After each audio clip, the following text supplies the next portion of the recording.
I am sad, Michael, as we go live here on YouTube and all that the people on the Colorcast can't see our fire intro. Because let me tell you something, top tier.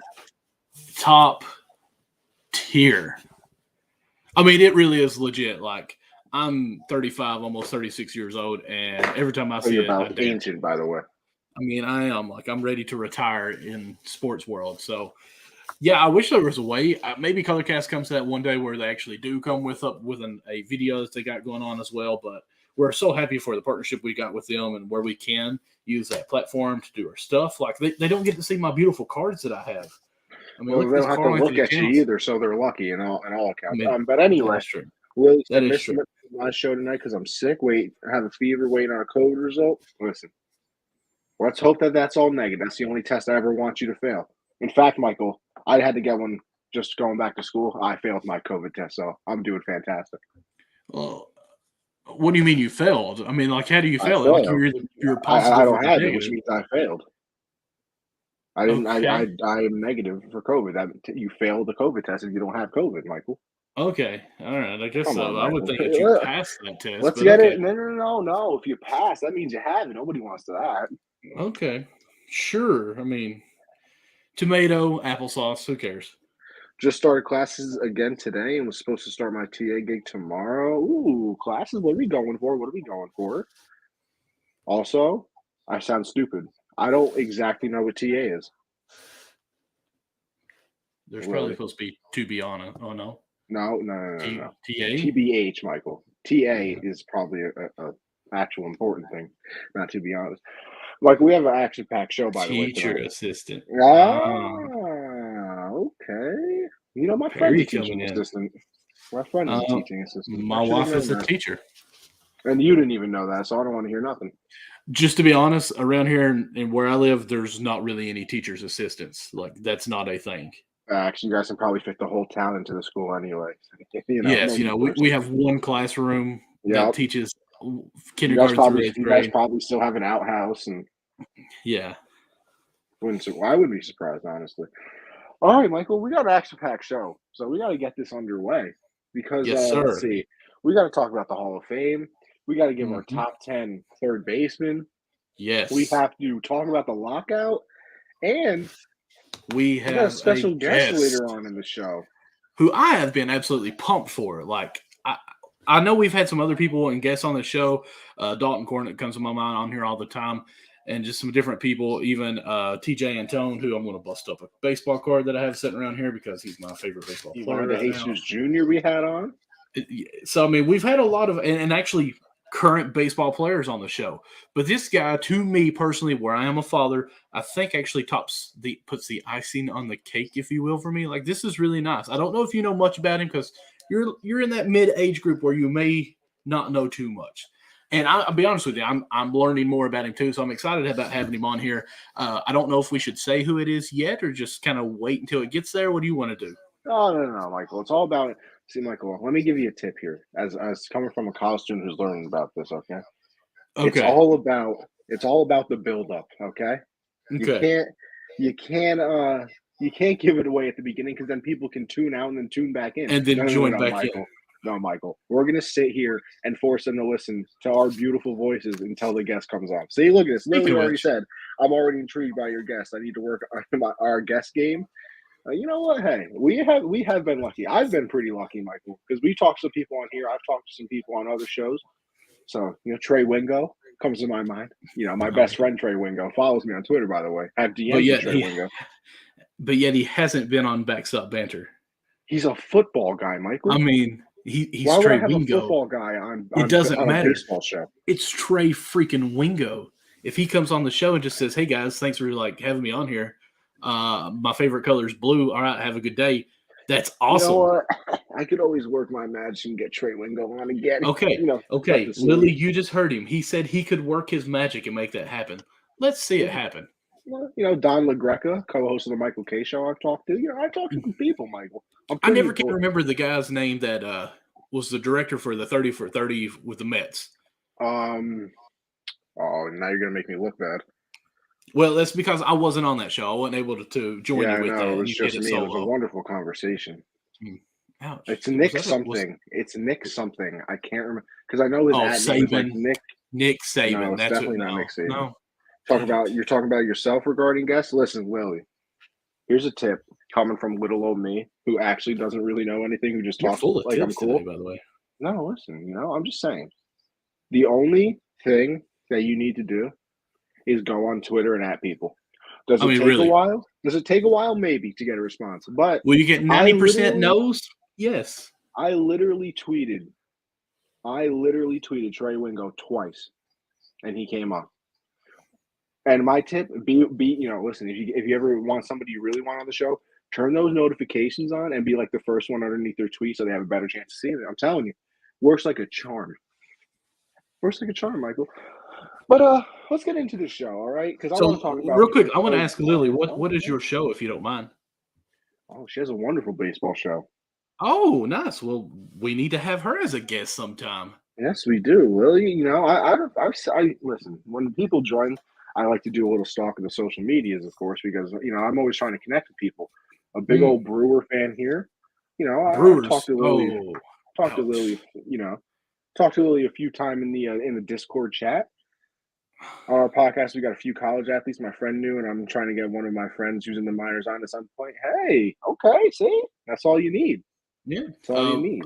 Gentlemen, I said earlier, Dalton Cornett, he may be interested. If you want to get on there, we can holler at you and make the connection go there. He actually played last year for Billings Mustang, who I just found out. Let me find that. Where did his card Michael, go? Actually, fun fact today, I applied for a production job, like a part-time production job at my at the single A baseball team around here, the Hudson Valley Renegades, which is the single A team for the Yankees. Nice. But in this card deck right here, I opened today. It's from 1995. It was a mixture of cards, and I found an Aaron Boone rookie card who actually had Billings Mustang on, which is where Dalton played last year. I thought that was kind of cool. Okay. Kind of brought us all together. Dalton played for Billings, Aaron Boone did, and Boone is now your team's manager, who may be fired soon. Let's see. Willie's got – this is a beautiful name, by the way. Pitches Be Crazy. That's an unbelievable name. That is pretty cool. I like it. And you do bat flips and chill with JJB. You know what? Okay. Unbelievable. Okay, I think I've seen JJB on here before. I think JJ was in our last one talking about I think so. Our shortstop list. Yes. Where you inexplicably had Bo Bichette being the best shortstop in the major leagues. Worst thing I've ever heard you say on the show, by the way. Wait. I mean, you've got 360 days basically that you can badmouth. Imagine thinking that he's better than Carlos Correa. Imagine me being right at the end of the year. Michael, there's literally 0% chance, by the way. 0. Listen, there's always a chance that someone getting hurt. I can literally tell you there's no chance he's the best shortstop in the majors. Anyway, let's go to our third baseman list so we can get mad at each other again. I will say that I usually go more towards the fantasy side. I've always said that. Yeah, because you must be living in a fantasy to think that, but it's okay, Michael. See, love Bo though, but no, I think she was going to put a no at the end of there. See, she's not going to be mean. No, maybe she loves Bo's butt. Hey, That's all right. You never know. Baseball players have the best butts, do they not? I'm not. Listen, Michael. She is right. He got a nice flow, kind of like me. You know what I mean? I got a beautiful. I look fantastic today on the screen. By the way, fantastic. I look great on color cast. I'm just going to say that. I don't know, Michael. We might have to work on your profile picture. You don't like it with the cat? It's a little. It's something. Anyway, Michael, top 10 third baseman. Let's go. Let's go here, Michael. All right. I started last time, so you get to start this time. Right, and I wrote mine down, so I've got them written down this time. Am I going 10 through 5 or 10 through 6? 10 through 6. All right. So, starting at number 10, maybe somebody who's a little underrated, and I probably see a lot more, which is why he might be on my list. Okay. Mr. Joey Wendell. That's pitiful. Oh, my goodness. That's ridiculous. I can't believe you said that. My goodness. What are you smoking? No, keep going. I like him. He's not on my list, but I like him. Mr. Joey Wendell, number 10. I think he's a little underrated. He's not bad. Listen, he is not bad. And like I said, it might be a thing that I've seen him play a lot more than other people, being the Yankee fan and then playing the Rays all the time. But he always killed us. It always seemed like he was coming up clutch. Michael, you probably know him. He's the one that no batting gloves on the Rays team. Okay. And listen, I'll say this: you're a big I feel Rays like fan, really? Okay. So does that mean you have him higher? Because it seems like you're a little mad at me for putting him at 10. But listen, you got to listen to the list before anybody can get mad at me. I got Justin Turner at number 9. Listen, on the Mets, trash. Oh, you want to put him on the list? Okay. Well, you know what? That's okay. It's okay. This is why it's your list. This is no, Michael. See, this is why we do lists, because it causes conversation, and that's what we thoroughly enjoy on the shows. This is why I'm hot. Yeah, okay. Justin Turner, number 9, getting up there, but he's still productive. So, I feel like I got to put him on there. I should clarify, Rays are my AL team. I enjoy following and watching them. Okay. Well, that's because they're good. So I like about half of Willie, because I can't like her since a Rays fan, Yankee. I can't do it. Listen, I will say like this. The Brewer half of you though. Lily, I hear that you're a Brewers, but I'm actually a Reds fan. But I'm not going to hold that against you. But if you're any team that's on a small market level kind of team, you have to like the Rays some. Like they're the Golden State. They're literally better than everybody else at scouting. They're literally better. I've said this before. I have said this before. If the Rays ever come to you and want to trade for one of your players, you should immediately say no and bring them to the majors, because they're probably the best player on your team. Because the Rays will trade somebody like a Chris Archer and get back. Isn't that how they got Glass now in that trade? I feel like something like that. But I mean, it's just unbelievable. It's unbelievable. If Rays ever want to trade with you, lock that player up. Don't let him go. Number 8, I have Matt Chapman. Now listen, people. Had a down year at third base. Had a down year. But with that being said, I'm a big Matt Chapman guy. I think, I think he was somewhere in the 30 home run area this year. Now, was the batting average there? No. But is the batting average really there for anybody anymore? Come on. Let's be real here. And he struck out a lot. Listen, if this is 40 years ago, would I agree with you that he can't be on the list? Sure. But this is not. This is 2022, by the way. So you can't hold strikeouts and batting average against people. I need to ask a question real quick for Lily, since she's in here, not you, because I don't care about you. Lily, since you are a little bit of a Rays fan on the side, does Franco or does Joey play more third base?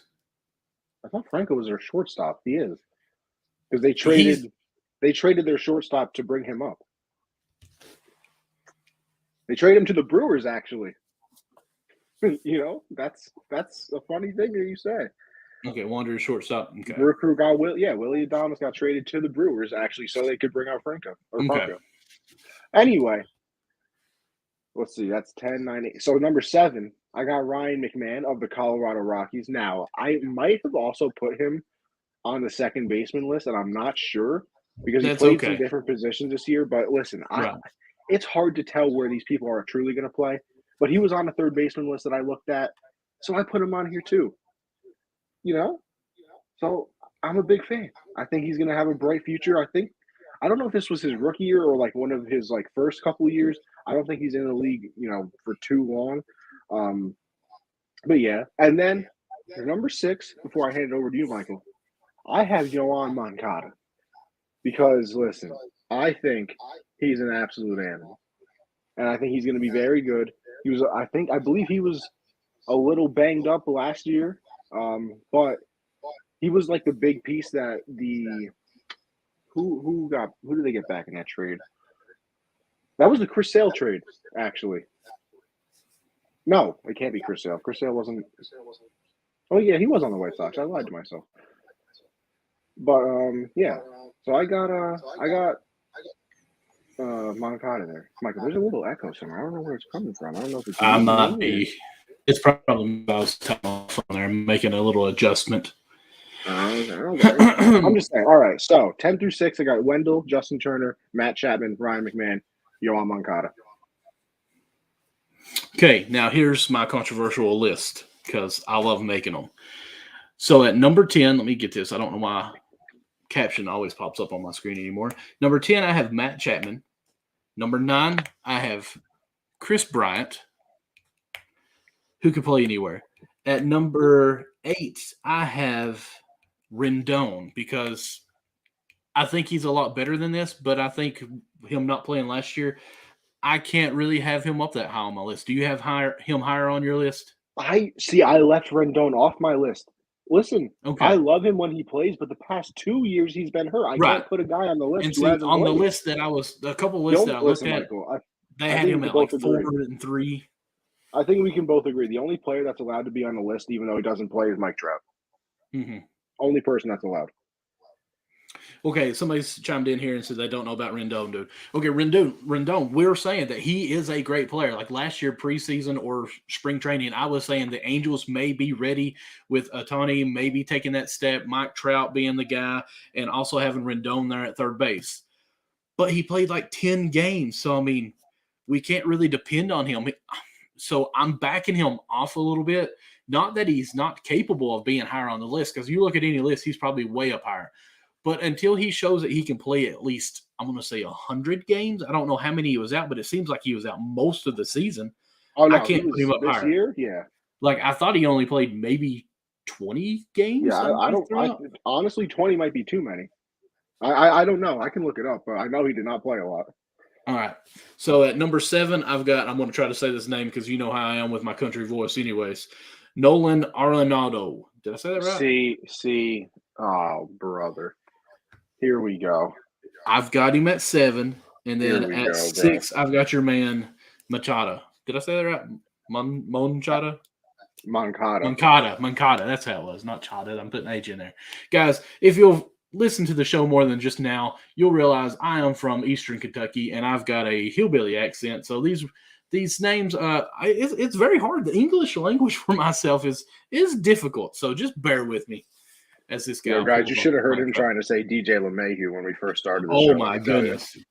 Oh yes, but it was tough. So, are you okay with my list? You don't like Arenado there? No, you're never okay with my list, and that's okay because it's Mike, my I think list. you do it. I think you piss me off on purpose.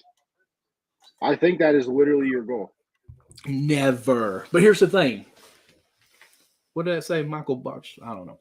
It went away too fast. He said you botch names like no other. Who said that? You or Perry. Also, okay. By the way, Michael, I just want to. I'm going to expose Michael real quick. Oh, great. I had to, Michael. We're gonna have to work on some things here because also we go with my IG. No, not the IG. When you titled the stream for the StreamYard, you spelled special wrong. Oh wow! I had to go back and change it. Thank you. I appreciate it. It's no problem. I was in a rush doing that because our guest at like 2 o'clock today was asking for it. CIAL, you put AI. Okay, thank you. I mean, I legit thank you. But Connie, rough estimate, how much are what's your net worth in NFTs? Probably about oh my goodness. Are we going with this? Probably about 10,000. Okay, let's carry on. Percentage-wise, I don't know. I don't even know. You're 5 and 4. Let's hear them. All right. So, I got to pull the list back up. So, number 5, I have Manny Machado, which I'm surprised you don't have him higher on your list. You're a big Machado guy. Maybe I have him higher. I thought you didn't you? Oh no, you said Moncada. Moncada. Okay. Oh, Lily's not a Manny guy. Interesting. It happens. And then number 4, it pains me, and honestly, he could even be higher. But I have Rafael Devers. Thank you, Stone Sports. I appreciate that. Had an unbelievable year this year. And I'm sorry, who'd you say? I said Rafael Devers. See, Stone Sports saying it's too low. Wow, you have Devers that far down? I mean, it's your list. It's your list. I mean, he was almost MVP. You don't like him because you have the Yankee thing right behind your head. So you can't be that high for a Boston. I think the 3 people ahead of him deservingly are ahead of him. I mean, okay, I guess. But, you have him at 4, right? I'm sorry. You have him at 4. Okay. Yeah. I've got him at 3, obviously. But So that's not too bad off. This guy, Michael. I was thinking you said 5, so I have him at 3. So 4, 3. Again, I think no matter what kind of list you do, I think back when we did we looked at the top 100 players from 2020 and 2021, how bad they were off for everyone. So, I mean, we're going to be bad on this. See, look, Lily's still mad at you for ranking Nolan that low. Lily, don't worry, by the way. I'm going to make up for Michael's lack of knowledge. Lily, you're a Brewers fan. I'm a Reds fan. We can't really be for the Cardinals too much. But again, I will say this. As always, I'm thinking also a little bit towards the fantasy sports side of it. So I just was going more with St. Louis is a bit harder to hit in. Sorry. So at 7, I've got Alex Bergman, and who I'm going to go with. Oh, my God. You forgot him? I forgot Alex Bregman. All right, Joey Wendell is no longer on the list, by the way. Joey Wendell has been moved off of the list. No. You can't change your list. Every week you change your list. Michael, I'm finally taking this last week. You literally changed it last week. You literally changed it last week.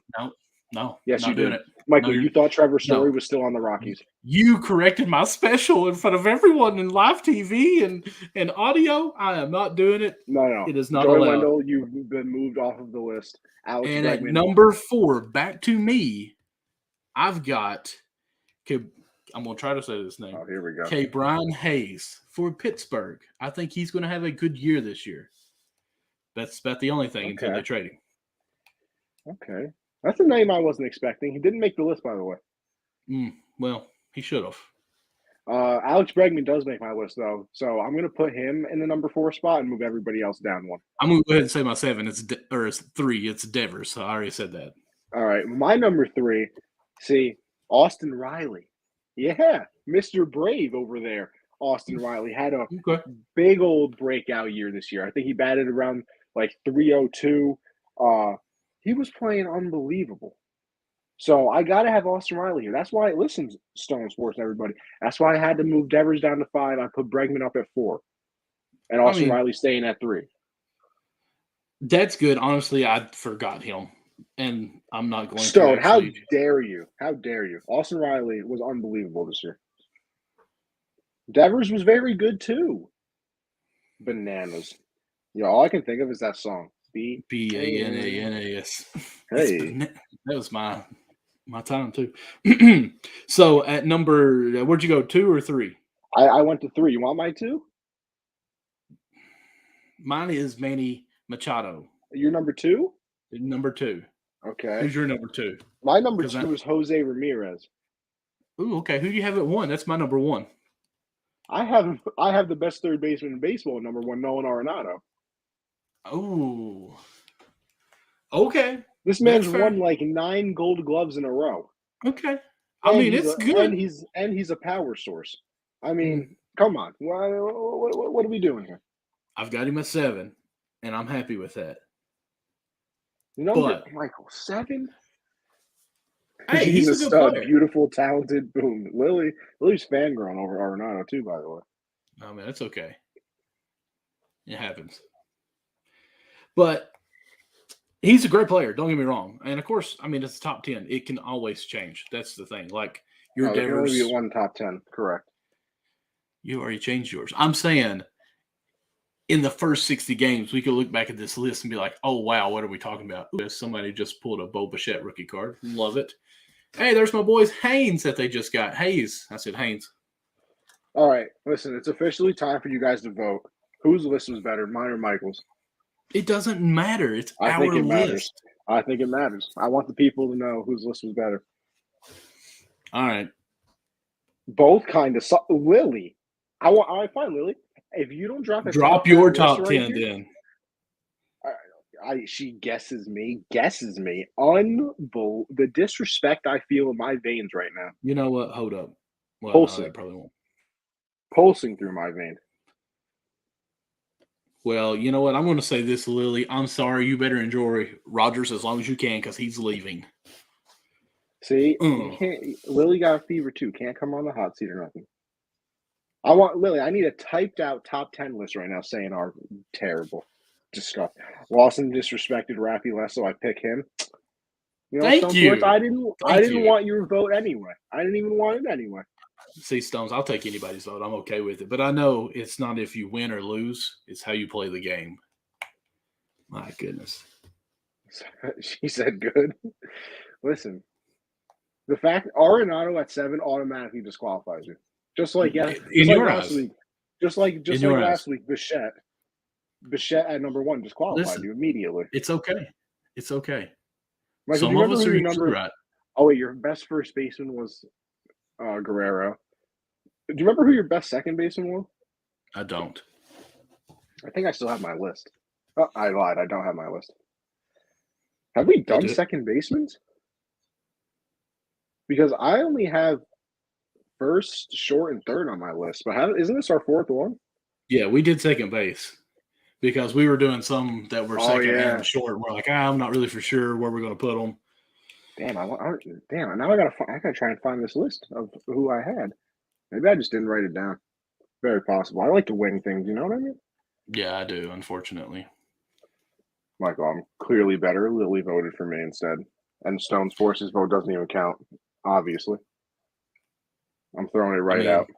I don't think that's fair. You know what, Stone? I'm going to go follow you on Colorcast because I appreciate everyone that's here. See, Michael, that's how I know you're a bad guy because I've been following Stone Sports. It's unbelievable. Bad guy. I'm 36 years old, man. I don't know what follow means. I got a Casty, Michael. Exactly. He won a Casty. Colorcast gave out some awards. He won one. Weren't even cool. Him. I don't even know what a Casty is, but I want one. I think you know what? I'm going for a Casty next year. I think Unwrapped as a whole joined too late to be considered for the congratulations, Lily. She got a Casty too. Lily, listen. I had my arm in a cast once. Does that count? I need to know what both of your casties were. Because I remember you guys winning them because I was actually in the stream when they were giving them out. But I don't funniest caster Stone Sports guy. Okay. Well, I'm clearly coming for that next year. So I mean, no, you're not. Michael, I'm literally funnier than you. I mean, it's okay that you think that you are, but that's fine. I mean, it helps your attitude. You're this Gen Z generation where you've got to make sure you're built up or you're like screaming into the air trying to cry. So it's okay if that's what you want to think. Michael, it's okay for you too because you're like 65. You don't know how to spell special. That's right. Couldn't pronounce because everyone's special in my eyes. Oh my goodness, this dude had Pete Rose autographed baseball card. Speaking of Pete Rose, all right, yeah, Michael, we go ahead and talk fame because I'm mad. I mean, I'm mad. Legit, that was a great transition, and it's on here. What's crazy is the authentic on it is an A. It doesn't even say like what grade. It's an A. I'm mad about this Hall of Fame, right? Let's go because I could care less. Let me preface this by saying, if I ever had a Hall of Fame vote, I don't know. Thank you, Christian. I appreciate that. I probably lean towards I would not vote for a PED guy. I think it just, moves the numbers a little bit too much. Listen, if you always get the people too, they're like, oh, do they really work though? Listen, if they really didn't work, then why are people risking their lives taking them and risking suspension from millions and millions of dollars for taking them? So yeah, right. They obviously work. But here's my thing, right? You let David Ortiz in, who, by the way, was on the list of players that got reported to the New York Times for who tested positive. And then he hit the old defense when I was about 6 years old. Listen, you ever watch the Polar Express? Remember that scene in the Polar Express when, the elves are there? I didn't do it. Yeah, that's exactly what David Ortiz did. Oh, it wasn't me. I'm sorry. Did you really just quote that movie? Express, the greatest Christmas movie I've ever seen. My goodness. You really are a young pup. I haven't watched that movie until last year. That's because I have the Polar Express, bro. 2 5-year-olds and a 4-year-old is the only reason why I watched it. But, carry on. Listen. Big sweetie. I'm just saying. Did you get a call back from casting one of those dwarfs, Connie? First of all, Christian, I'm probably, what am I, like 6'2"? Big. So how can I play a dwarf, my guy? Have you not seen Buddy the Elf, the greatest Christmas movie I'm ever? not Christian. I literally have it on my driver's license. All because you have like some little man syndrome or Napoleon syndrome. Christian, I don't want to hear my nothing. argument is I have it on my driver's license. Well, listen, do they give out fake drivers? Well, they do give out fake driver's license, but I never had one. Anyway, let's get back. No, okay. See, this is what Christian does. He causes chaos. I'm going to block him. Useless to me. But with that, I'm sorry. Christian said on his license says 250. That's cap. One time, let me just say this real quick. We'll get back on track. So they had like a zip line at one of our little carnival things here where I live. And I asked the guy, like I know we was buddies growing up. I said, hey, can I ride that zip line? Obviously, I'm a huge guy. He goes, do you weigh 250? I said, yeah, every bit of it plus more. And he's like, no. If you weigh 250, you can't ride it. I was like, oh, man, okay. You broke my heart there. Well, he said my height on my license is wrong because I grew an inch. I stopped growing, and I don't know when I stopped growing, but I haven't, grown in a while. I was always the tall one in class, though. And I always had to be the one that flexed and like would carry the chairs for the teachers to impress everybody. You know what I mean? Hold up, can you look up a little bit? That's looking a little darker under there, dude. Yeah, I know. Are you getting a beard? Listen, Michael, you don't got to worry about me. I told you. Wow, you've been using some shaving stuff, ain't you? No, I'm just letting it grow. I'm just letting it grow. For what, 10 years now? That's fine. Listen, it's fine with me. Congratulations. But anyway, like I'm saying, so if you let Ortiz in, who just used, the defense of, oh, that wasn't me. It was wrong. It was wrong. I didn't cheat. It was wrong. Mm-hmm. And then you don't let Barry Bonds in or Roger Clemens in, who also never had a positive test. And do people forget, too, that Roger Clemens took it to court and won the court case. So if you're gonna let Ortiz in, you gotta let everybody else in, and they didn't let anybody else in, and that's where they lost me. Am I mad that Ortiz got in? Listen, if you're gonna let him in, then you gotta let everybody else in. I think that's the part that annoys me. How do you not let the other people in? Who, by the way, for all you, Stone's worst. This is specifically for you, probably. By the way, Bonds and Clemens probably about 15 times better than Ortiz ever was. By the way, just throwing that out there. Just throwing it out there. So, but why are they better? Excuse Barry Bonds. Why? How is he better than David Ortiz? Barry Bonds. I mean, but there's the factor that they were using. No. I know they had over. You take all the home runs. You take all the home runs, make them outs, and he still had a better OPS than Big Poppy. But oh my goodness, that is a Johnny Bench gold. Okay, here. See, look, he says better, but cheated. So did Ortiz. He was on the list. But we don't know who cheated the most. Like, I mean, there's always going to be okay. Listen, there's never going to be a right answer on this or a wrong answer. It's not going to be black and white. There's always going to be a gray area. But here's this is my problem with it. I've got two problems I'm going to back up on. Oh, hold on. First, Stone wants to come on. I see. I don't know how to do this with the StreamYard and the ColorCast. Because Michael, you just have to turn your microphone up or your phone up so you have to. I have to. You have to mute yourself. I think. I don't know. We'll figure it out. Here. Here I will turn my phone away from it so it shouldn't be picked up at all. I'll just try to listen here.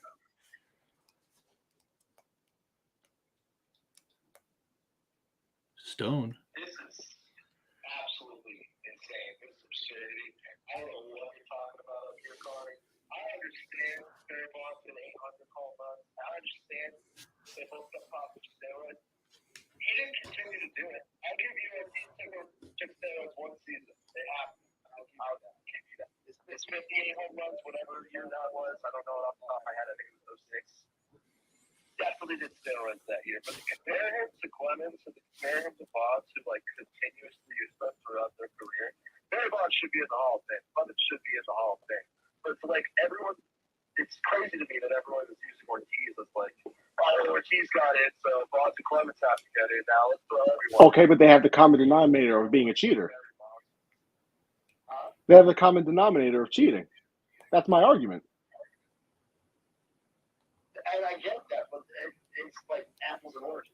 They cheated. They're approved. It's not the same. I'm loving Stone even more. He gets another casty for just being on here for that. Is he off? He And is here's off. my thing. I'm going to kind of piggyback on him. Here's the thing. If you love baseball and your team wasn't in it during the Yankees, Red Sox, everything, you love Big Papi. Like, everyone knows that nickname, Big Papi. Like, he has a personality that people liked. That's my other problem. Well, that it's a popularity vote. You know that. Yeah, That's why they exactly. That's stupid. I mean, it's a part of it. That's just it. How is that a part of it? That's the dumbest thing I've ever heard. Just like this. Listen, I'll give. This might be controversial as well. Curt Schilling is a piece of garbage human being, literally like a terrible human being, reprehensible of the things that he said. He's a Hall of Fame baseball player. Like, he should be in the Hall of Fame. I mean, I'm sorry. Going by just stats, all three of them, yes, they're definitely in there. But we know that they all cheated. Well, Schilling didn't. He's just a scumbag. Well, yeah. Who was the other one that was cheating that didn't make it? McGuire, did he not make it now? No, Sammy Sosa didn't. Manny Ramirez didn't.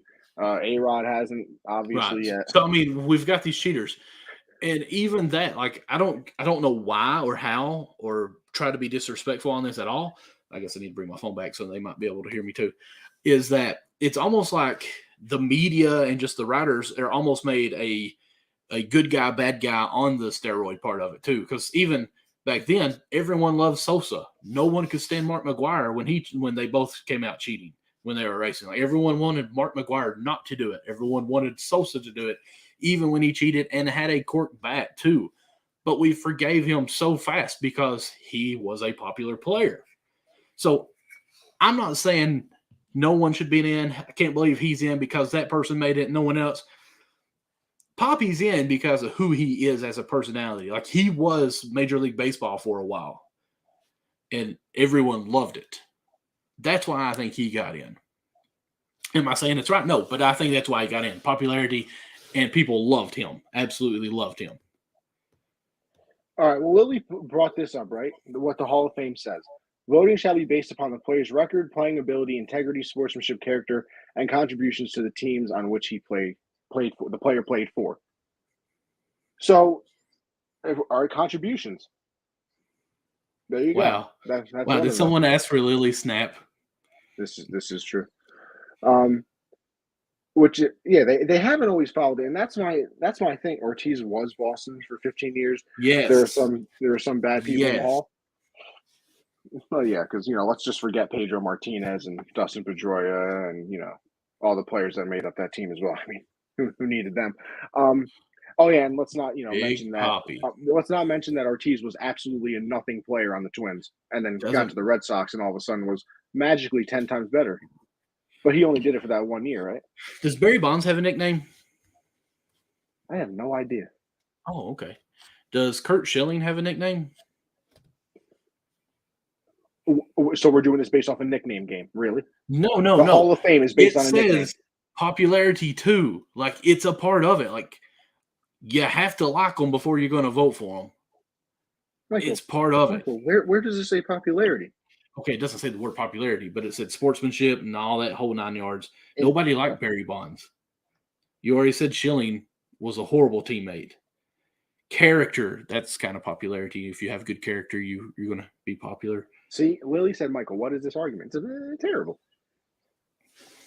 No, argument. No, hang on. Let me address this. Okay. Listen, my argument is right now. I will punch you through this phone. My argument is that I'm not agreeing or disagreeing with either one, but that's why I think Big Papi got in, is because everyone loves him. The dude got shot, and everyone's like, oh, gosh, Big Papi's been shot at a bar. Like, he was still relevant. You haven't heard anything about Bonds. Like, his career ended. Because he doesn't do anything. Big Papi's on TV. That helped, too. You can't tell me that doesn't play a factor. Does it make it legit and right? No, but does it take a factor? Yes. People know who Papi is. Yo, John, I don't know what you're saying right now in this color cast, but you're tweaking. Anyway, let's see, what did Matt say? All right, Matt, you got let's Not happening, John. Sorry, we love you, but no. What was I gonna do? I gotta put. Let me see. Now I got to figure all things out. Who's requesting hot seats, and I gotta. Unprofessional. Michael, you couldn't multitask if we paid you to do this, okay? I'm gonna give Madden Man on the hot seat. I'm sitting here playing with Bluey while I'm talking to you, man. I totally can multitask. I don't even know what that is. Literally have no idea what that is. You know that North Pole time train, whatever express thing, but you don't know who Bluey is? Nobody knows who Bluey is. Nobody. Yes, guarantee. All right. Don't get me wrong. I love that thing about the Hall of Fame. I can barely hear him. I truly don't know why it needs to be a 75% threshold. Like, it's ridiculous to me that Bonds, Clemens, and Schilling are in when they clearly have the stats to get it in. I know they're all covered in steroid era, but if you ain't going to punish the Houston Astros for winning the World Series, I'm sorry. You got to put those guys in the Hall of Fame. It's ridiculous. Rob Manfred is a bona fide scrub. He gets no ladies. He scares them away. It's outrageous.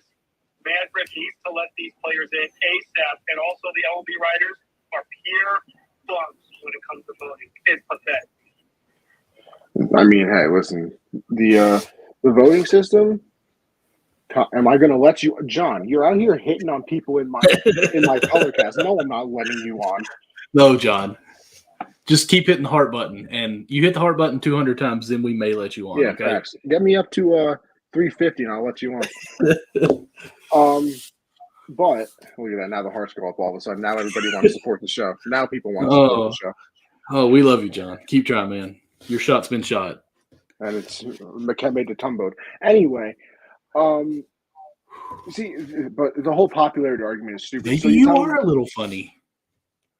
I'm literally the funniest person I know. But with that being said, it's interesting to me because here's the thing, right? So if Barry Bonds had David Ortiz's personality, he'd be in the Hall of Fame. Unfortunately, probably so. Like, I'm not saying it's right or anything. I'm just saying, that took a big factor in their votings. Here, listen, if you're letting him in, you have to let everybody else in. And that's literally just the end of that. Like, I don't understand how. Okay. So how does A-Rod not make it now? He was better than David Ortiz. Also, here's my thing, right? Give him a couple years with his Sunday night stuff, and he may make it when people fall in love with his commentating. Okay, but here's my other part of it too, right? So Ortiz makes it in with, the PD thing and all that too. He was also just a DH. I agree with that now. So how did Barry Bonds actually play the field? How did, Roger Clemens, win 7 Cy Youngs? Now, 4 of them were after the age that I guess everybody started thinking he was taking PEDs, but still did. So now now John gets 350. John, I promise you, if you say one creepy thing about Lily or somebody on here, I'm kicking you off. Promise you. John will give you 1 minute and hear you out first, and if it's legit, we'll give you some more time. Promise you. You build a community here, you freak. Hello, John. What's going on? I can. Are you shy now?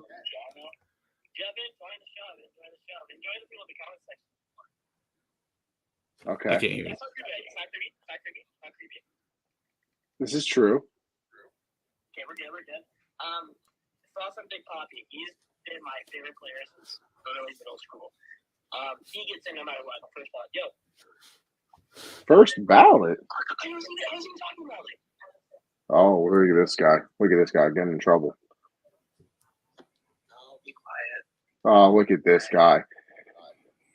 Johnson, when did you know anything about Ethan baseball? coming at Listen, Poppy was baseball for a good 2-3 years. What did you say?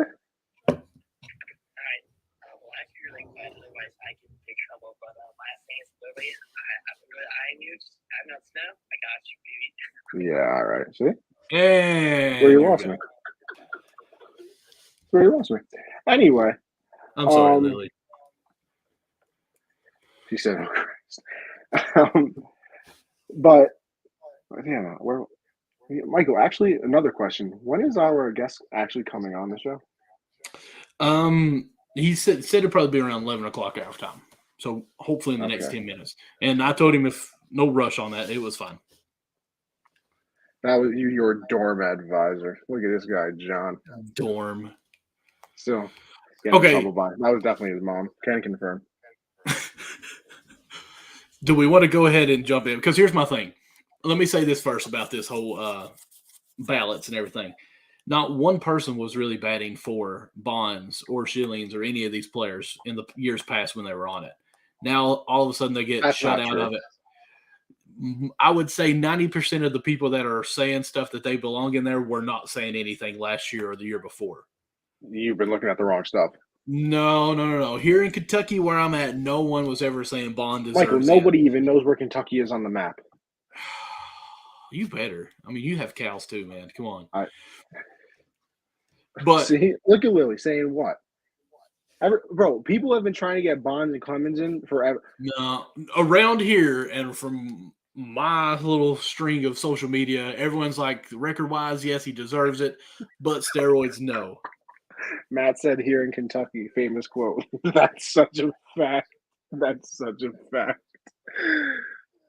I don't want to say you live under a rock, but I guess Kentucky is the same thing, you know? Making a great point here. Here in Kentucky, we like to roast pigs and watch our college basketball. I mean, now we just everybody hating on Kentucky, guys. Watch out now. Easy. She said she's been to Kentucky. No hate. Don't worry. No.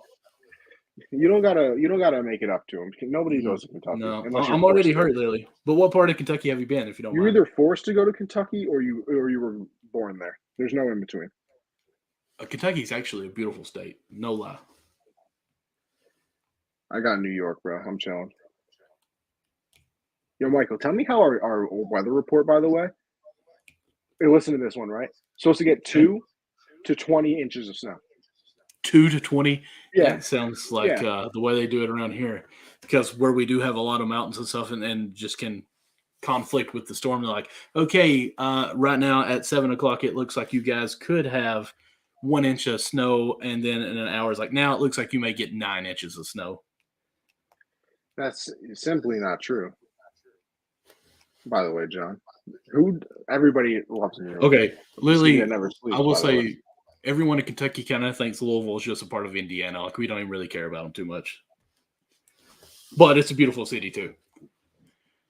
What, snow? Never heard of her? Oh, you're one of those, you got to be from Cali or something. Gotta be. We've gotten totally away from baseball now. Do you want to talk about Lockout any before we get closer to this 11 o'clock? Also, Michael, I think I figured out how to have the guest on. Okay. You just can't be on the color cast because then I can take out my headphones and I can put like the computer speaker on and you can, there won't be an echo. I figured out. That's how we do it with Josh, who doesn't have an iPhone on Colorcast. So we'll have to do that for the guest when he comes on.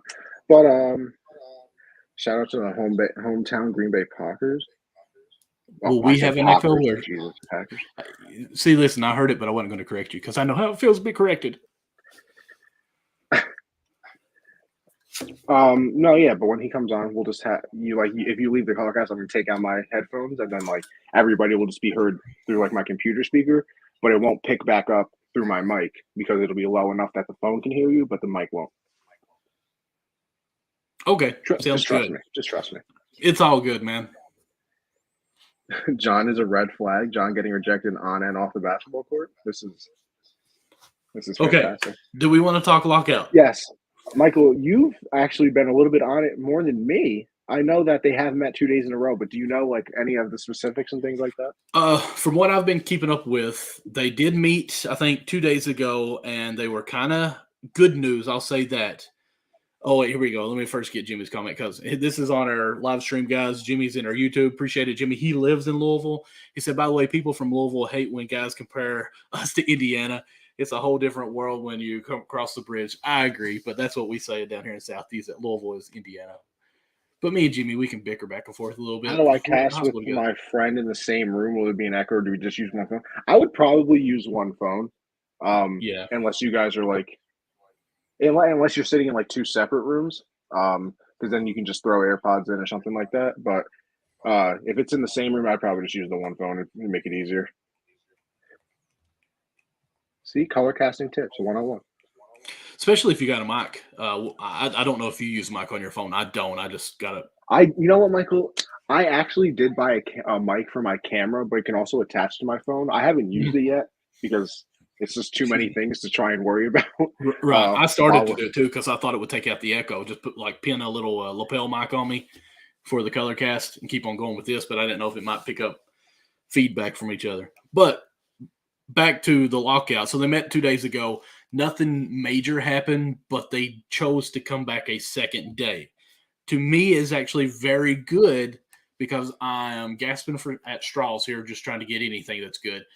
When we met in December, when they met in December, they met for 7 minutes and departed for the new year. So this meeting and then actually followed back for a second one, I think was at least positive that everyone can take. Now, from what I have read and from my sources of YouTube, is that they have agreed, did you like that? That they have agreed on a universal DH. I have heard that said. That's now. Literally the greatest news I've ever heard in my life. I think it is too. I was one of those old geezers that did not want the universal DH, but after 2020, I am super happy to have the universal DH. And we've talked to this many times. I was gonna say. Listen, I know I've been an AL person my entire life, being a Yankee fan. I have no idea how you guys ever sat through the NL games and watched a pitcher hit. It's the worst thing I've ever seen in my life. Well, it becomes a little more strategic as the games go on, but I agree with you. It is the most boring thing. Like even Tony La Russa started batting the pitcher at the 8 spot to try to give the 1, 2, and 3 a better person that could possibly be on base at the 9. Thought it was genius. But anyways, I will say that, and then they did agree on expansion. Now, the players want 12-team expansion for playoffs. I'm sorry, I said expansion lifted there. Playoff expansion. Yeah, no, I know. The owners. Actually, speaking of expansion, though, did you hear that if they were going to add 2 teams, it was going to be Montreal and it's going to be Montreal and somewhere else that they would have expanded to. Okay, awesome. I hadn't heard that, but Montreal, and that might be why they actually said no to Tampa Bay doing Montreal. What we were calling it, half season, both places there. But it was you blocked me there. I'm sorry. It was universal DH expansion, and they haven't decided on what the expansion was, either 12 teams or 14 teams. Obviously, the owners want 14. The players only want 12, but that's negotiable. That's okay. So, I mean, that's at least crossing some bridges that they're going through. And I want to say that they have said that they wanted to do where they would actually the rookies, the bottom tier players on their contracts would be erased that haven't come up with any X's and O's on it. One tweet I seen it saying, like, we are at least seeing a movement going forward. And it was like, it again listed, said the universal DH and the expansion. But then it said the only thing that they have to agree on now is just basically the whole nut and bolts of everything as far as the economics part of it. And I thought it was kind of comical on that. Like, we're getting closer, but they're still saying the season may be delayed. They said nobody is worried yet, but if one writer said that February 1st and February 7th are the dates that if there's not a deal by, that pitchers and catchers will not be able to show up on their time. And I'm sorry, I'm losing track of mine on that one. Well, Michael, it's okay because if we're not worried about delays for the season, we can't delay our guest anymore. Exactly. So listen, you leave the color cast right now. I'm going to put my headphones away. Okay. So that the sound comes through my laptop once again. I'm going to get this all settled. I've never left one before, so I don't know. I do not hear you, just so you know your mic is muted. You can't hear me? No. Hold on, I said no because I could hear you through the color cast. Bear with us, everyone. This is a little bit of a difficult time for us. Michael, can you hear me? Yes, I can hear you now. How about talk one more time? Yes. Hello, okay. Hello. You can hear me. Good. Yes. Now, with that being said, Michael, I'm going to let you do a wonderful introduction for our guest, and then I'm going to let him on.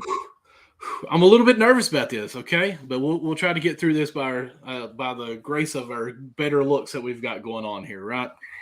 All right, here we go. We're going to bring him on in here.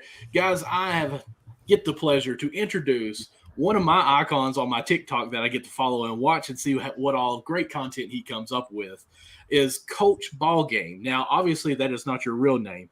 Coach, your real name is Mr. Lowe, James Lowe, correct?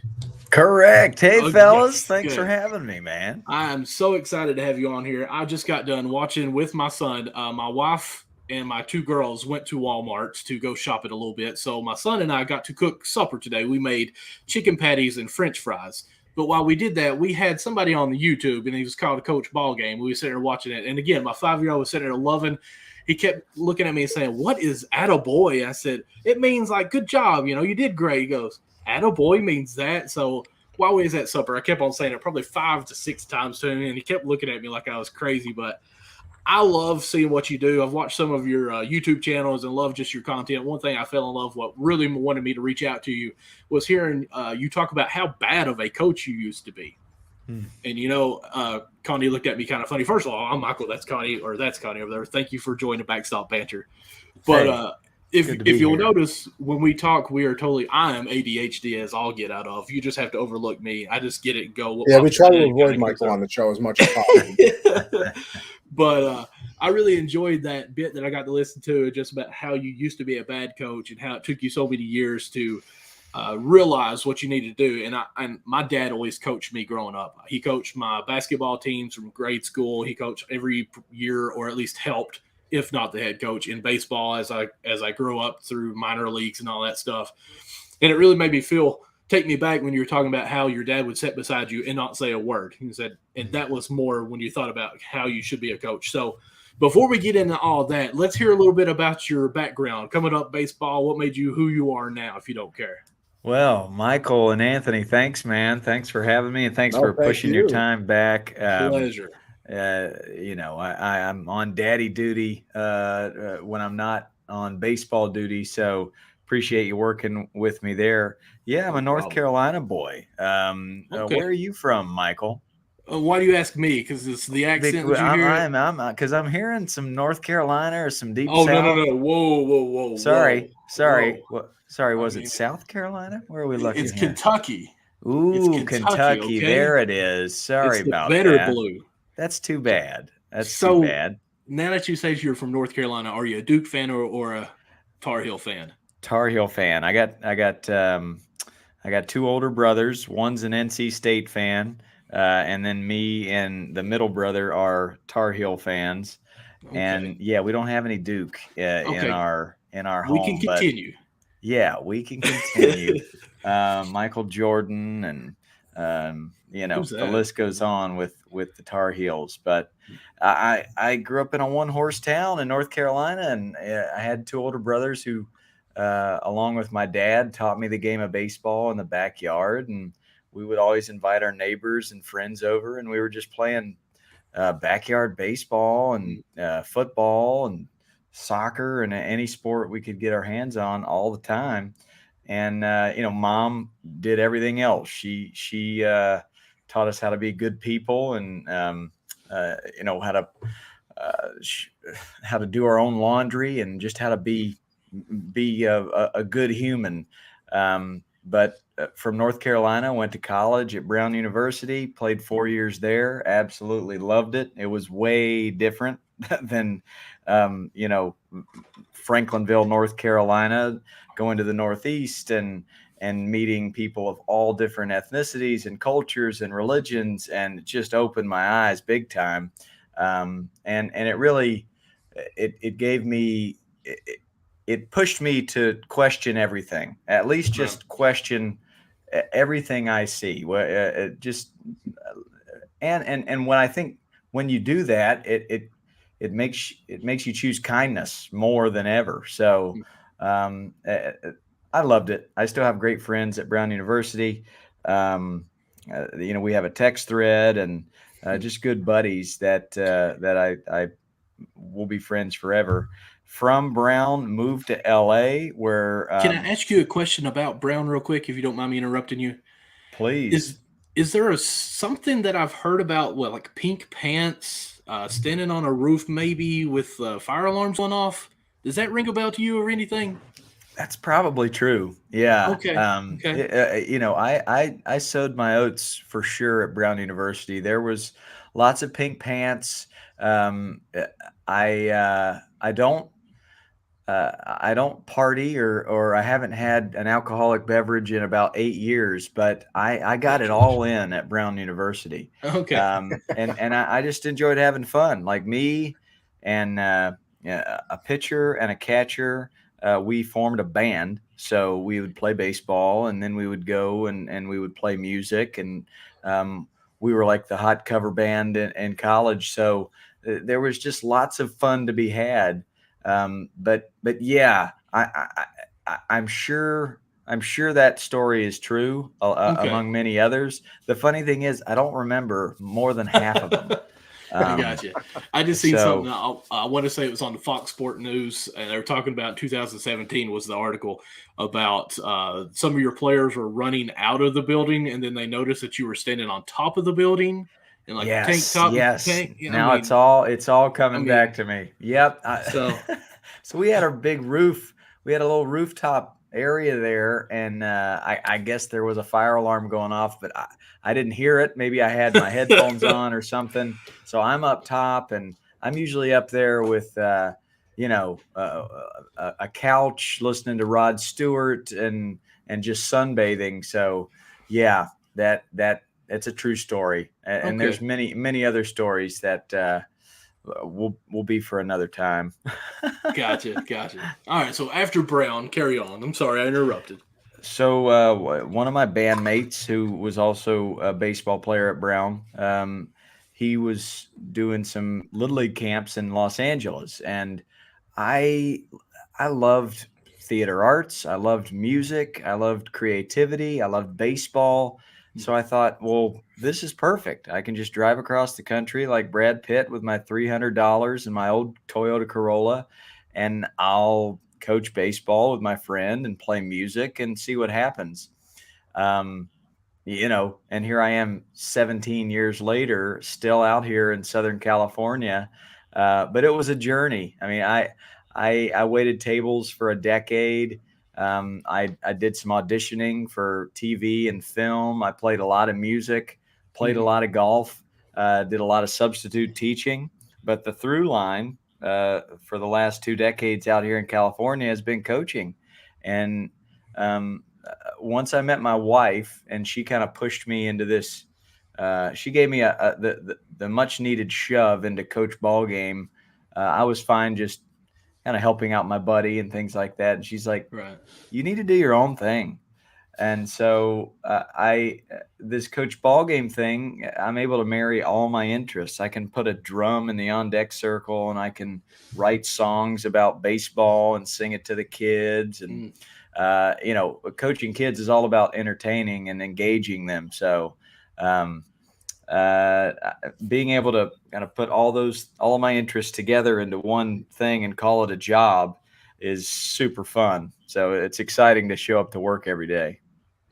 Now, because like looking at your pages and things like that, so a lot of people, I feel like, got it started on TikTok, when COVID first hit, because it was like, I didn't really have a excuse to do the social media stuff before. I was doing this, I was doing that. I'm in my house now. I don't have any excuses anymore. Was that kind of your push into, the social media and everything like that? And then on top of that, with you playing baseball before, and now you say you're working with kids and everything, it's a different generation. I'm obviously younger, I guess I would say. So, I don't mind, I don't mind the bat flips and the celebrations and things like that, where maybe for, you guys before, it was like, how dare you do that? Put your head down and run around the bases. Do you see the coaching difference of what you're trying to do now to compare to what you were maybe taught back then? Yeah, no doubt. I mean, I run something called the Sandlot, and my whole thing is to make kids fall in love with baseball, whatever that may be. If that means giving them a nickname that they're going to remember for the rest of their lives, or giving them baseball cards because they've made good choices, or singing songs, or doing dances, or dressing up in weird characters, whatever it may be. I'm all about fun. So anything joyful, like a bat flip or a celebration, I'm into it, and I embrace it. And I love when kids do that. Now, I do have high expectations for their character and their choices. So I really look through the lens of, am I making them want to come back tomorrow because it's so fun? And am I making them a better person? That's really important to me.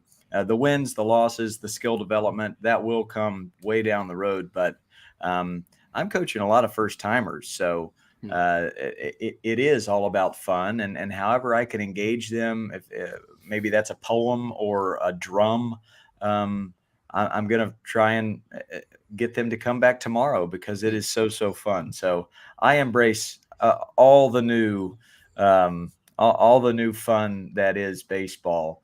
As far as what was the first question?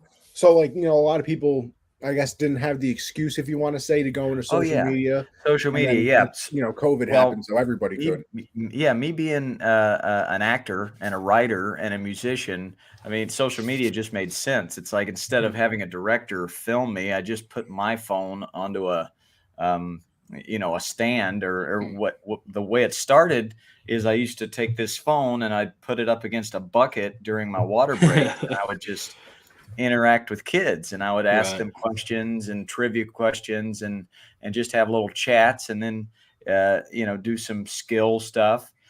But my wife and my sister-in-laws were all like, you got to get rid of your flip phone, you got to get an iPhone, you got to start like, and I remember 5 years ago, like, how do I post a video on Instagram? And they had to explain it to me, but I started to enjoy it. I was like, well, this is kind of fun. I can create content.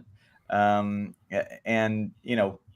now it's to the point where people will fly in from Utah or Ohio to California because they heard about me on Instagram or TikTok, and they'll come to one of my camps. So I now been able to monetize it. As far as the pandemic goes, I can't just sit around. I have to be doing something. So when the shutdown happened, I went in my backyard and I did 80 straight days of a YouTube live PE class.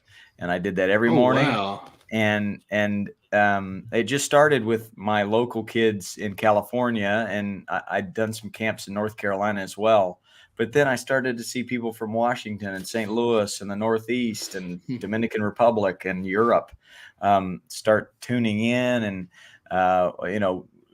exercising and interacting with the YouTube live PE class. And then once the shutdown ended, I was able to get back and moving with my Orange County camps. But I also had requests, hey, can you bring your camps or your sandlots to Iowa and Nebraska? So that, on top of partnering with MLB, which I've done in the past, and I think I'll probably do a little bit more once the pandemic kind of slows down.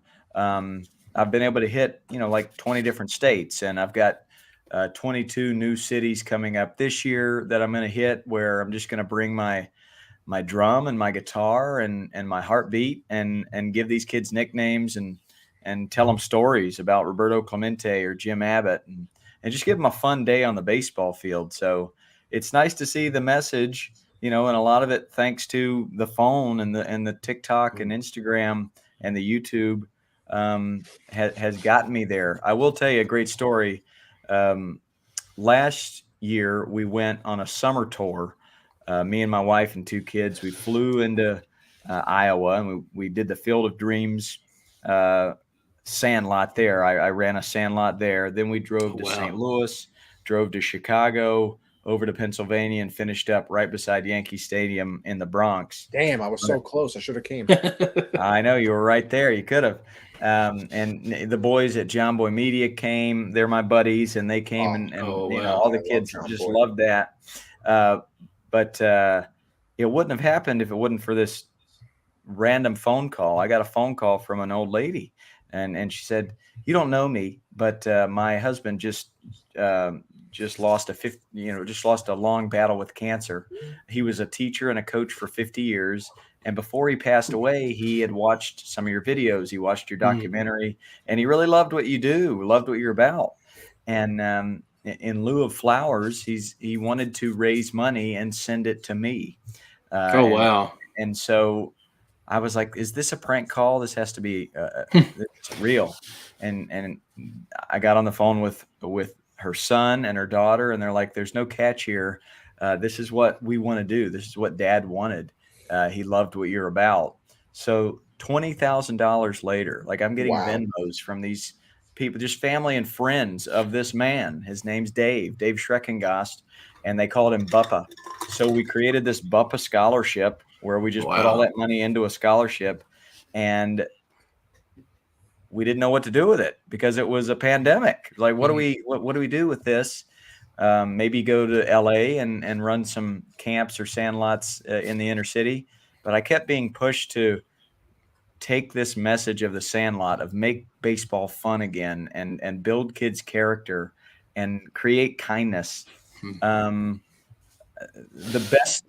best value I can give to $1 is just coaching a kid. And so that's what we did. We planned this whole trip out, and it was funded by this scholarship, and, hundreds and hundreds of kids across America. We were able to coach, and just some great stories came from that. And now, this year we'll do tour number 2, and we'll keep it rolling. But all that to say, the gig is really fun, and we're just getting started. One thing I want to ask real quick, as I hear you talk on this, is there a time as you growing up playing in sports, which you went on to college, is there a time that you thought for a second, like, okay, this ain't fun anymore, the way that they're kind of coaching me? Like, is there that instance where you're thinking, okay, we can do this better? And I'm going back to hearing my brother's chime in, who is a teacher, and I told him jump on because I thought he would like it. He's saying that's awesome. We appreciate anything that's done with kids. My whole family are nothing but teachers. I'm the oddball. I went with a business degree. But I'm just thinking, when I hear you on this, like, is there a chance, or not a chance, an opportunity? I don't even like using that word. Was there a bad situation that you played in sports where you almost thought, maybe I should hang up the cleats, this ain't fun anymore? And then do you think that might have kind of pushed you to, from when you were coaching, thinking, okay, this is a different generation, kind of going back with what Connie said earlier, but like, you kind of got to approach it completely different? Because when I was coach, or when I was a player, you got yelled at nonstop. Now this generation, if you yell at them, they're like, I'm just going to quit and go home and play the Xbox and then never come out of my room for 10 years, Yeah. So it's a different atmosphere that you have to bring, and I absolutely love what you bring. But even like you're talking about with your box drum and everything, you did that. I seen one where he was dressed up. I don't even know who it was, but I was offended because it was a Chicago Cubs player or situation. Yep. I'm a big Cubs fan, and I mean it's the Reds all the way. I don't care what you say, but just throwing that up there. We'll see. Is there a Field of Dreams? Yes, sir. Hey, if you want to take me out there with you, I'm more than happy to go. Just let me know. Shamelessly plugging already. Open invitation. The cornfields are plentiful. There we go. We work too many cornfields where I live too. Yeah, to answer your question, the funny thing is, no, like, I never really had any bad experiences with it. I loved every moment of playing baseball, and I had different types of coaches, but even the ones that were negative or put pressure on me, it didn't bother me. I found a way to thrive even in that atmosphere. But two things really drove me down this road that I'm on now of don't even keep score, build their character, make it very fun. I had friends that struggled with it, and had friends that got burnt out mentally and physically because they were just pushed too hard, or yelled at too loudly. And they were pushed to be in college when they were 8. And then by the time they got to college, they just wanted to be a little kid. So I had friends that struggled with that. And I even had my best friend come up to me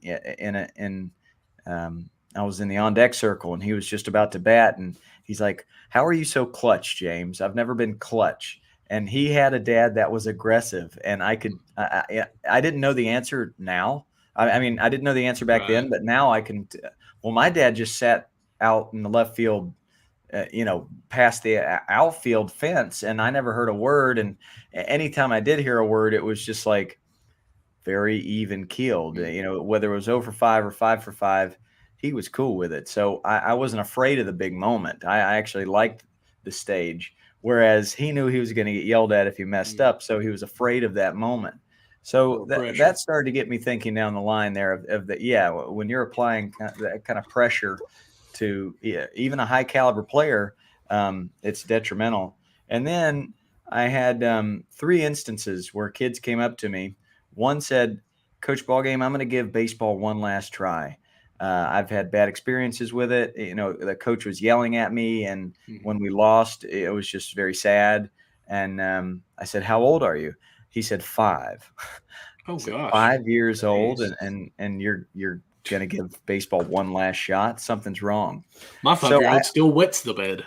I know, right? I pushed that. So I pushed that off as maybe just a one-off. That's just one coach doing it the wrong way. That can't be how this culture is.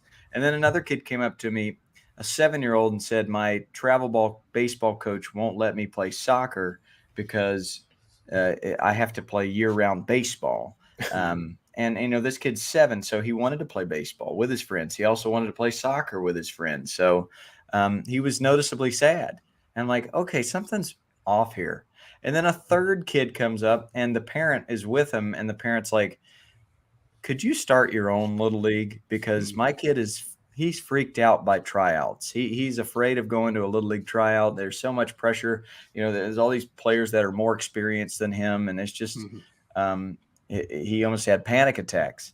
And I think a fourth moment that happened is when I was coaching a camp, and a kid that was like 12 that had been playing travel ball most of his life and was a really high caliber player, very talented. We're just playing a tennis ball game with no gloves, just having fun. We call it the Roberto Clemente game. And at a certain moment in the game, he looks at me and he's like, "Coach Ballgame, this is fun." As if he expected baseball to not be fun, like baseball was a job. So once I noticed the problem, and once I noticed that problem had to be turned on its head, then I was driven, and I was willing to go into a supermarket and say, "Hey, I've started my own sandlot, or my own alternative to Little League. It's called a sandlot. It's fun. We're going to build character. Bring your blue jeans, your flannel shirts. If you don't have equipment, that's fine. We'll share or use a broomstick." And what I've noticed is I think 95% of kids out there are looking over the bush, like wanting to play baseball, but are afraid to do it because it's an elite sport.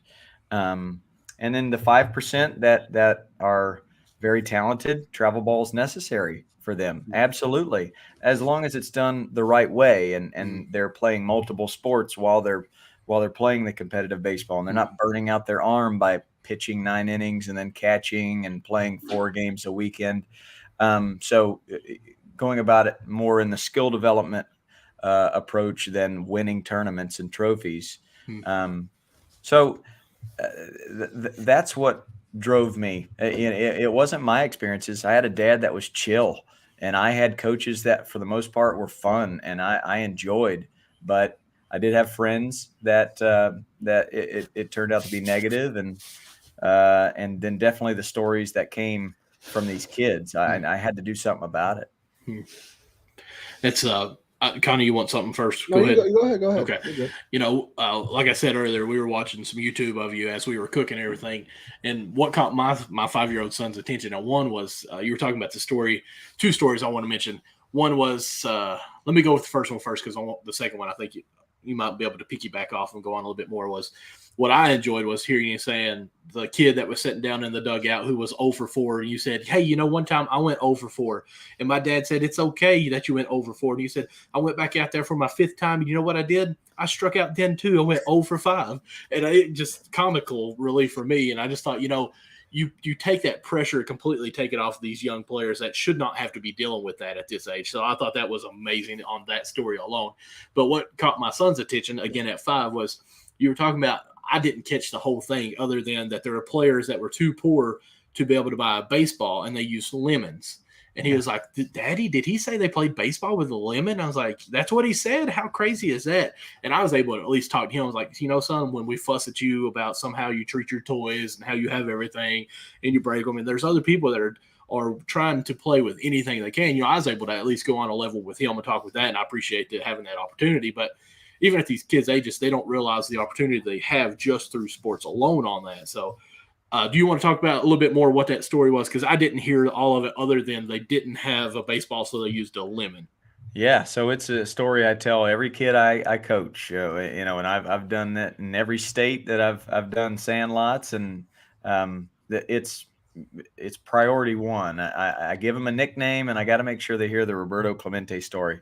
Okay. My grandpa is from Puerto Rico, and he gave me a book when I was a kid about his hero, Roberto Clemente.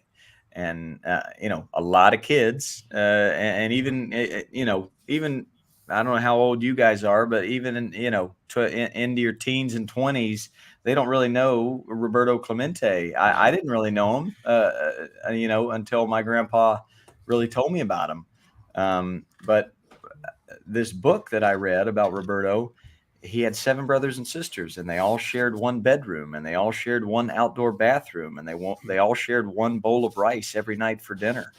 At the age of 8, he wanted a bike, so he worked odd jobs to earn his own money, 1 penny a day, for 4.5 years, saved up enough pennies to buy his own bike, became one of the best right fielders of all time. But they didn't have money for baseballs or bats, so they used a lemon for a ball, and they'd wrap some yarn around it, and then some tree sap. They would connect the yarn to the lemon, so lemon juice wouldn't squirt in their eyes, and they'd hit with a guava branch, a branch from a guava tree. They used trash for bases. They used empty milk cartons or pieces of cardboard for gloves, or just their bare hand. And quite honestly, it's what a lot of major leaguers that are playing now or have just been retired. That's how they grew up. Albert Pujols using a lime, and Mariano Rivera used a piece of cardboard as a glove. Rod Carew, and the list goes on. So, being able to tell that story of how a man, although he had to share all those things with his brothers and sisters, he smiled. He smiled through all that because he was thankful for what he did have. And then when you add on the fact that he was an amazing baseball player, but more importantly, he has an award named after him because he was kind. When he wasn't playing baseball, he found airplanes, and he loaded up these airplanes full of gifts, and he flew those airplanes like Santa Claus to poor countries and gave gifts to people. He did it all the time. He died doing it. So being able to tell that story to kids, and most of the kids that I coach, if I've got a group of 50 kids, there's 45 bats, and there's 45 or 50 gloves. Everybody's got a bag, So being able to give them that perspective, and then say this kid chose joy through that and chose kindness. And that's why he has an award named after him. And then I'm able to talk about the people that I've met that have won that award, the Roberto Clemente Award, like Albert Pujols and Clayton Kershaw and Anthony Rizzo and Ozzie Smith and Rod Carew. And when I ask these people, what's your favorite award? It's not the MVP. It's not the World Series. It's the Roberto Clemente Award. So being able to impact your community in a positive way. I mean, in this time of social media and Twitter and bullying, it's popular to be mean, and but it's not right. And I think kids should know that. And it's being able to tell that story about that kind of a hero is important, and I think kids need to know about it. Absolutely. Yeah, I'm curious about those conversations that you've had, with some of these major league players that listen, everybody has probably looked up to at one point. I'm curious, did you have like your like, wow, how did I get here moment? Because like I don't think like I've talked to some cool people. Like Michael will make fun of me because I brag about it all the time. But like Michael when I got King. to talk, listen, I got to talk to Trey. Is that Wingo. who? Oh, Trey Wingo. Listen, Trey Wingo, so, hey. I call it. I have salutes, and I call that a name drop salute right there. You know what? He follows me on Twitter. That's my biggest flex right now. It's good flex. I'm just gonna say, Coach Ballgame follows us on Twitter now, so watch out. There you go. This is also watch out. I'm name dropping you guys. Michael, we can MD officially name drop people now. We're exactly to that level. But like even for me and like Don LaGreca, who's like the co-host, like my favorite, show here in New York. Like for me, obviously we're kind of just still starting here. That's like, oh my God, I can't believe that's happened. But you've talked, players that we look at now are like, oh my gosh, like I wish we were that good, or I love this player. I've watched them. Did you have your moment, or was there a certain person, a certain conversation with one of these players that you were like, yeah, I somehow got to this point? Well, man, I mean, I think I do. I'll say this: the first person I ever interviewed was Ozzie Smith, and that's not only my favorite shortstop. That was like my dad's favorite shortstop. Right. So, getting to meet him and ask him some questions, and I actually asked him, what did you do as a kid growing up in Watts? And he's like, I used a brown paper bag for a glove, and I'd take this tennis ball and throw it up against a wall and practice getting my soft hands with that brown paper bag. He also learned how to do backflips, jumping into sawdust piles at a warehouse in Watts, California. Yeah. But meeting him and him treating me equally, like an equal. He didn't treat me less than. He looked me in the eye. He shook my hand. And having him as number one and him being awesome, that kind of gave me the confidence to carry on. So I think the moment where it's like, this is for real. I'm in a gas station, about to go coach a sandlot, and I never stop in this gas station, but I wanted to get some gum. So I stopped to get some bubble gum, and I'm waiting in line, and I'm looking in front of me. I'm like, that dude in front of me, that is a Hall of Famer. That's one of the best baseball players of all time. It was Rod Carew. And Rod Carew turns around, and I'm like, and I had that moment. I'm just going to do it. I'm going to go up to him. I'm going to introduce myself. And I go up, I shake his hand. I'm like, you're Rod Carew. He said, yes, I am. And then he said, gee, thanks. He says, who are you, son?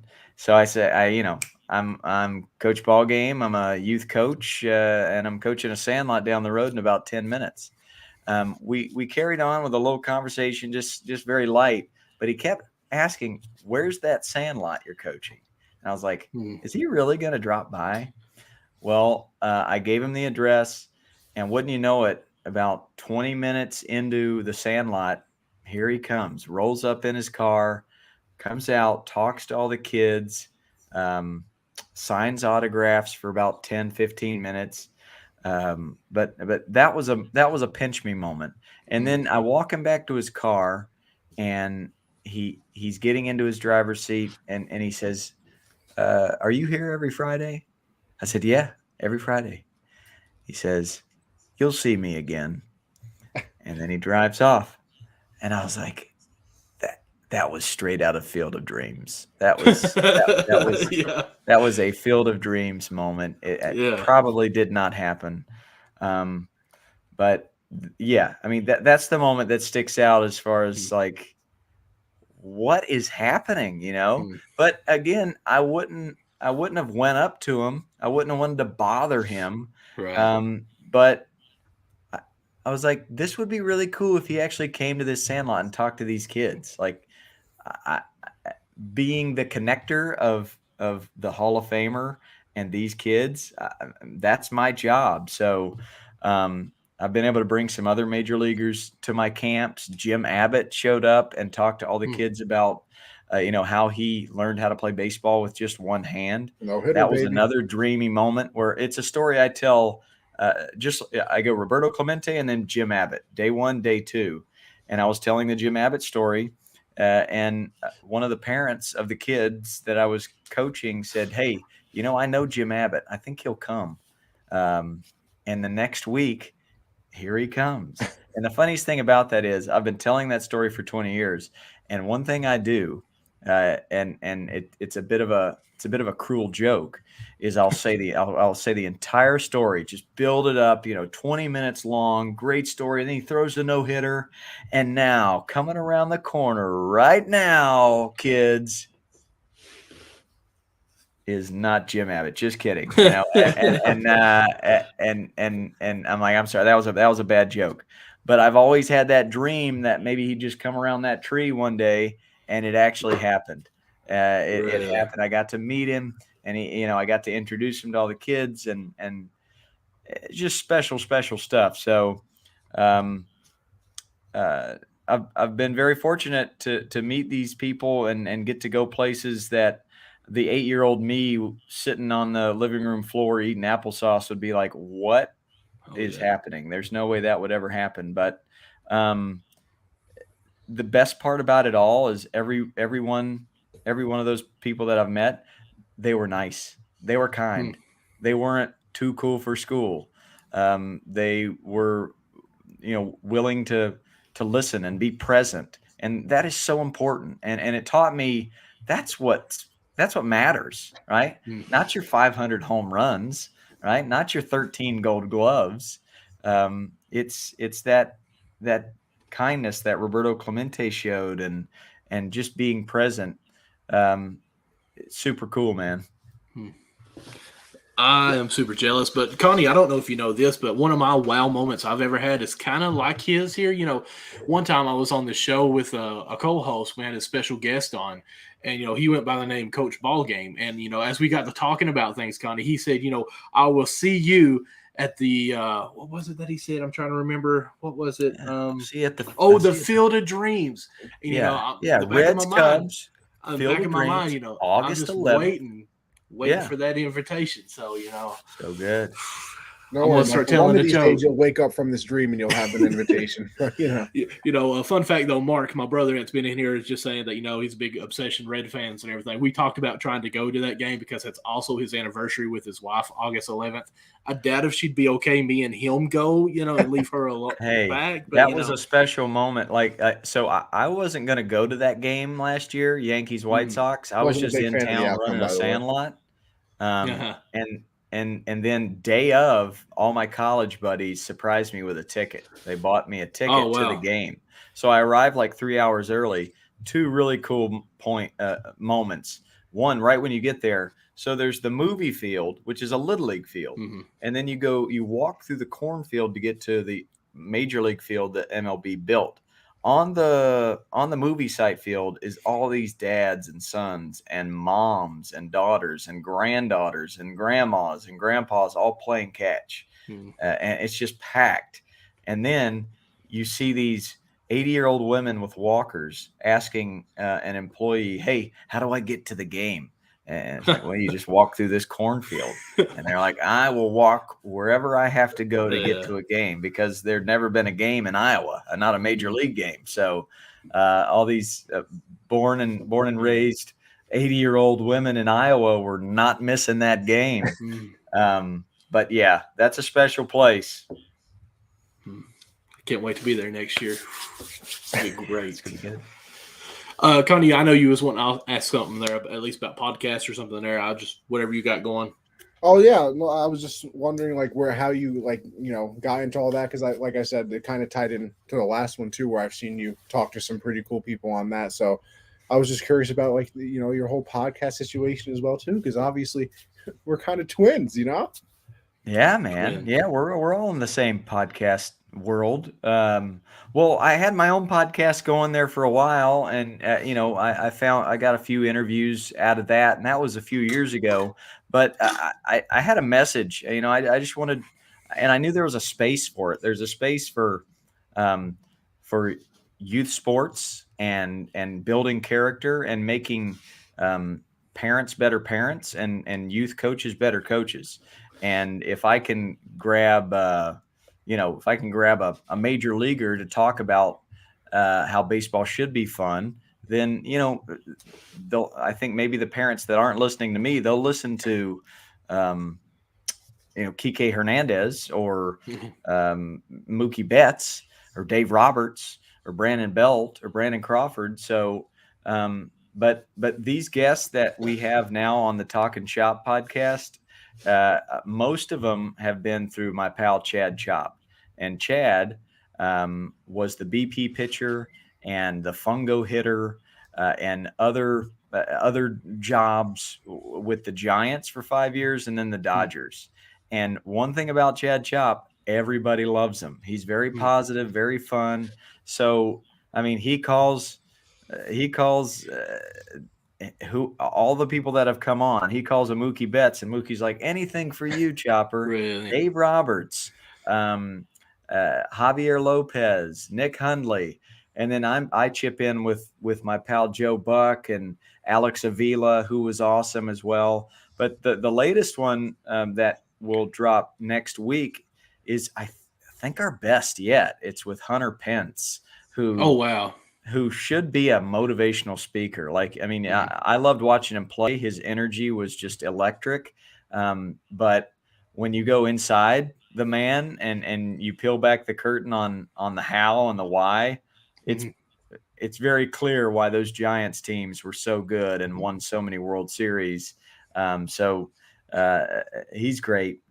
But yeah, there was a space for it for kind of G-rated baseball content for zoned towards youth sports and kind of turning this negative win at all cost culture on its head and bring in major leaguers and Hall of Famers of high character and have them talk about it. So I'm loving it. It's a great kind of, I'm on the field coaching kids and then I get to take a break from that and talking to a microphone. So I dig it.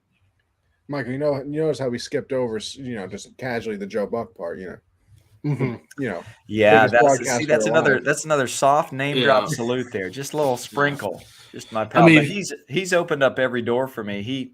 We had mutual friends introduce us because I'm in the baseball world, and obviously so is he. But once he started kind of seeing what I was about, he wants kids to fall in love with baseball too. And so we've become really good friends the past 5 years, and he's opened up doors with MLB.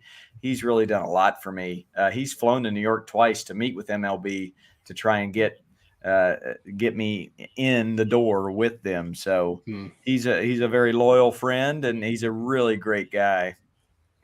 Speaking of MLB, because now I'm curious of how you feel about it, because obviously you're all about making it more fun, and that's how we all kind of want it to be anyway. I mean, I think a lot of baseball fans now we want to win, but at the same time it has to be fun before you can win. But like I said, I've always hated if they bat flip, they're getting hit on the next at bat. Like let's be real here now.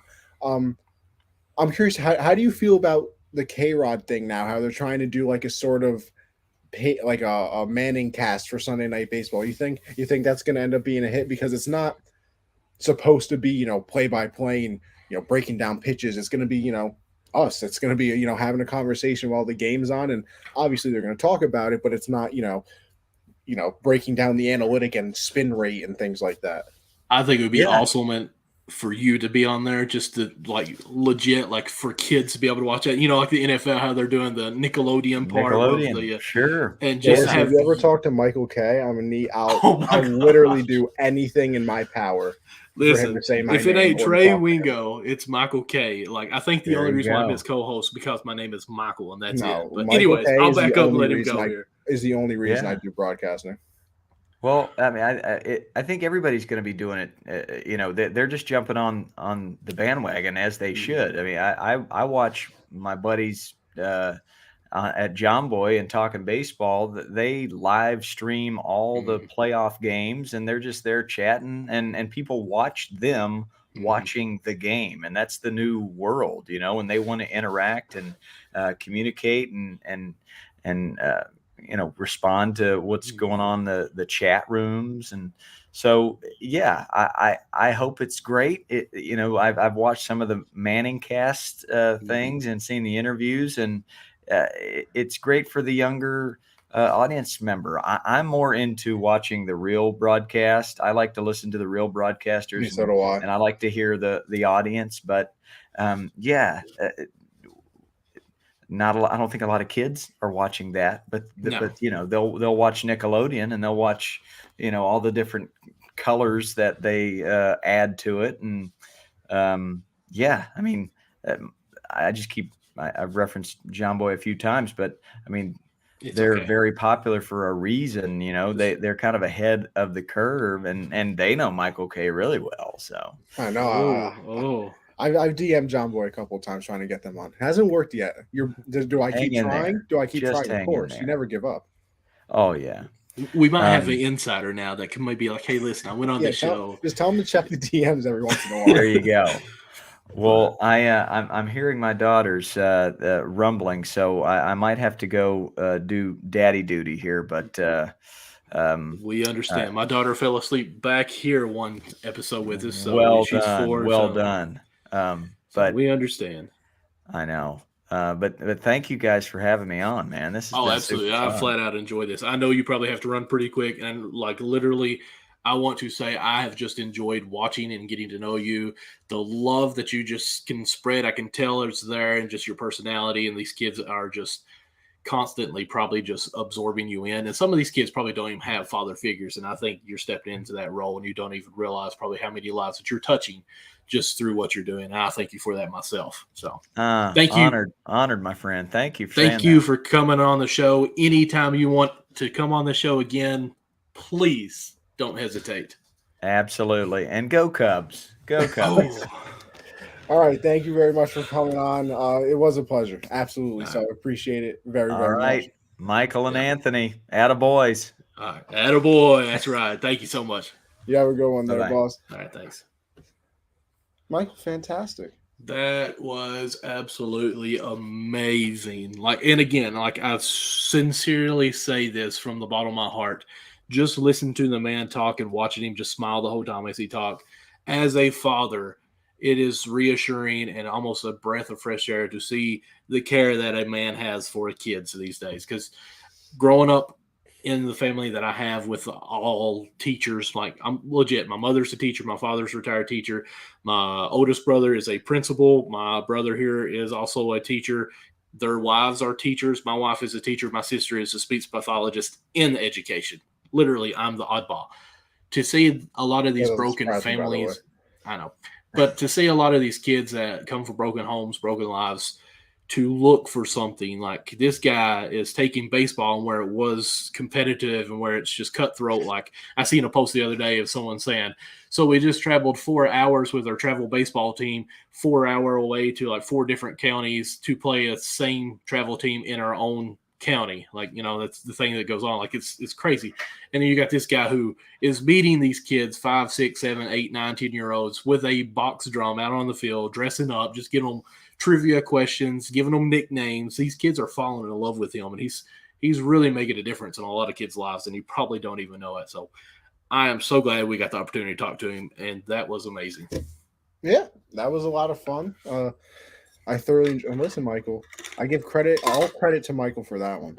Thank you. Wow. Nothing to do with it. See, he's even changed you just making the Michael, hour that he was with us, and now all of a sudden Connie's a nice guy again. Like you live in Kentucky. I know. You are the everything you know. You know that? Oh, listen, Michael. You know what I say? If you're not your own favorite person, who else is going to like you? You know what I mean? I mean, you're not wrong. If you don't love yourself, Michael, who else is going to? Hopefully, my wife. Yeah, but I'm sure you love yourself, Michael, don't you? So she loves you too. That's right. That's right. So listen, it's 11:50. We've been on here for almost 2 hours. I'm fine with talking longer if you want to. Just take this another 15 minutes to make the 2-hour mark or what. It's up to you. You call. Well, you see, Michael, your boy has class at hold night. up. Oh, Hold look up. at this. Thank you, Mark. I love you too. Little baby bro. That's right. I am the baby of the family. Leave me alone. So am I. I'm the youngest. Youngest of That's usually what the baby is, but Obviously, Michael. It's just a statement that everybody says. Just so, where we go from here? we could end it because your boy has a 9:30 class tomorrow.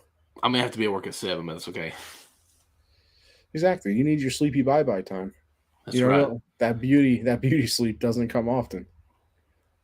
Don't need it. Look at these baggage around here, man. But I guess we will go ahead and wrap that up. Mark, thank you for joining on here. Absolutely love Coach Ballgame. Also, James Lowe is his name. You can go check him out on Instagram, on TikTok, on YouTube as well. He's got a song, like an official video song that he has on YouTube that I cracked up at. My son was like, I don't like this, so we had to turn it. But you can go find me, MD Lawson00 at Instagram, TikTok, everything, Twitter. Yeah, that's what I was thinking. And also check me on Saturday nights, 10:30 p.m. Eastern time, where I do my basketball show with my man, Nick Andre, where we talk everything basketball, college, WNBA, NBA, obviously, and it's Counts the Bucket, 10:30 p.m. Eastern on Saturday. Well, as for your boy, you can catch me on Twitter, AnthonyConover_, obviously, for all my thoughts on the world. And by the world, I mean sports, because I clearly care about nothing else. You can follow Gen Z Sports right there as well, because that is the show I do on Mondays at 7 Eastern.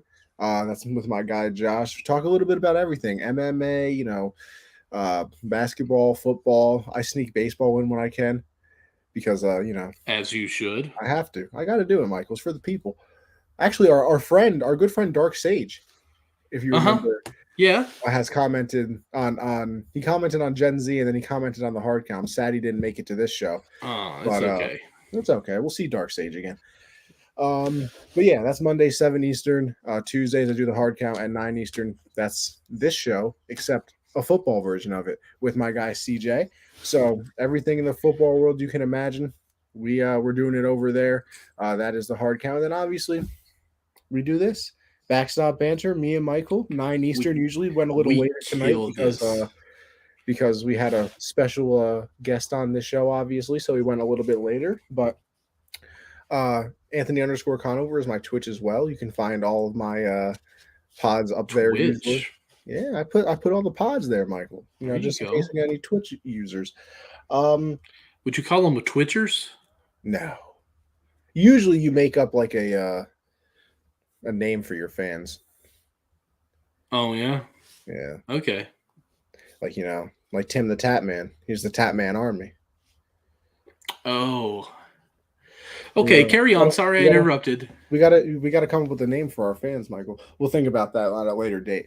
But yeah. Oh, also go over to Underdog Fantasy. Download that. Use code Gen Z to double your first deposit up $200. Get some money, baby. You double your first deposit. Who doesn't want free money? But with that being said, I think we're out of here. Also, I lied because I got to thank the people on Colorcast as well. Obviously, everybody around. Just off the top of my head, Lily, saw Perry in there. Obviously, Christian, Ethan. There's Stone.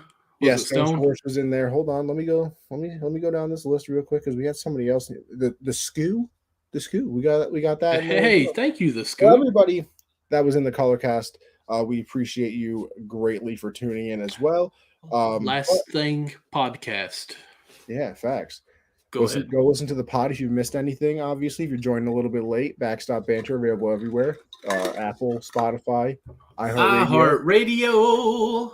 Did you like that? But with that being said, that will take us to the end of the show, people. Obviously, a shout out to Coach Ballgame. Shout out to everybody that joined. And absolutely. We'll catch you on the next episode, people.